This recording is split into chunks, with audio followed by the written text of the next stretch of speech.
This is a response to certain comments Peter Dimond has made in response to our debate. And as many of you know, Peter Dimond was unable to refute any argument that I put forth in the new Mass. The difference is, if you hear our debate, which I will have the audio out this week, you'll be able to hear that I did respond to every argument brought up. I may have responded inadequately in Peter Dimond's eyes, but I was at least able to engage with his arguments. Instead, when I brought up Scripture of the Fathers, I was either accused of using spurious church father quotations, or being a Protestant because I use Scripture. Later this or next week, we'll see just how spurious my patristic quotations were. Peter Dimond says everything I brought up was refuted. Oh, really, Peter? Is it a wonder why Peter was unable to deal with a single text from the Bible? I would read the Greek of 1 Corinthians 11 or Luke 22, and Peter had no clue what was going on. I quoted the parallelism in Mark and Exodus, and even cross-examined Peter on this, and instead he argued that the words all and many were not interchangeable there. A shocking claim that anyone that can actually read the text in the original language would realize. Peter also claimed I was using spurious church father quotes. Anyway, Peter puts forth in this video a short clip in which I pit all these doctors I list against Thomas Aquinas, in the sense that none of them say the short form does not suffice, and none, I hold, none say the long form is necessary to bring about a valid consecration, and I will be dealing with that further, hopefully next week. Not one, but notice the context. Peter also erects a straw man. You see, when you're Peter Dimond, and you've just been run through the ringer in a debate, your best form of arguing and covering up your blunders is to simply come out and say that I said something I didn't say. Well, I never said that the gospel accounts, simply because they're in the New Testament, constitute valid consecration accounts.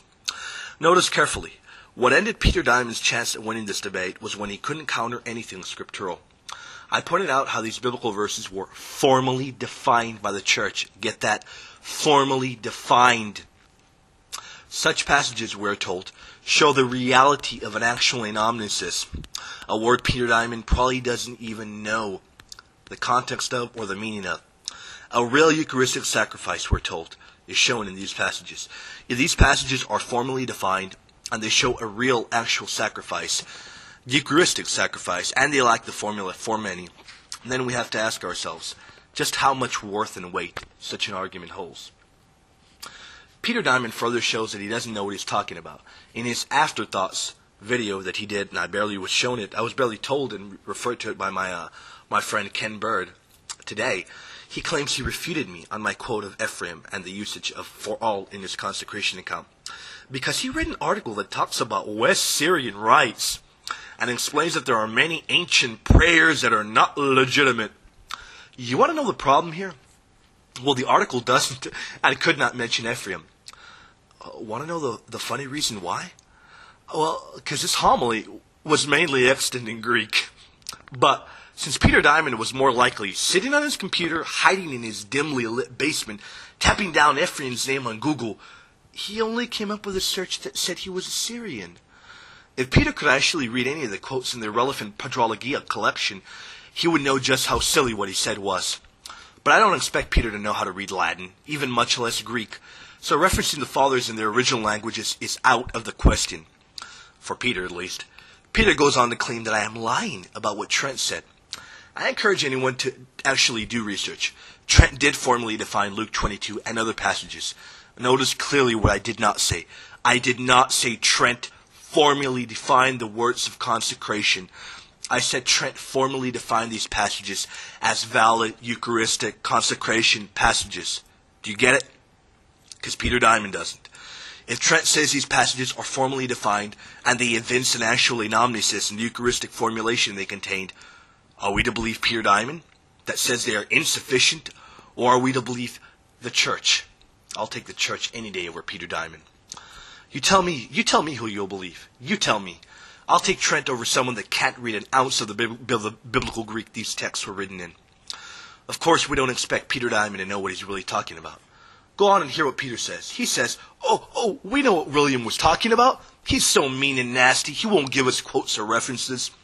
Well, Peter, after you call me stupid, an idiot, a heretic, spiritually blind, and tell me I'm going to hell, I don't think I'm going to save you the time and research. Peter further drives himself into the ground by thinking that Denziger 938 is where I'm getting my reference. This is silly. Denziger 938 is in specific contextual reference to the bloody versus unbloody offering. In other words, this Denziger reference has nothing to do with what I was showing Peter Dimond. For someone who claims to have read Trent, Dimond wouldn't be referencing the incorrect Denziger number if he knew what Trent actually said. Before closing this video, Peter further illuminates that he doesn't know what he's talking about when he says that Ephraim wasn't talking about a consecration because he mentions this in his homilies.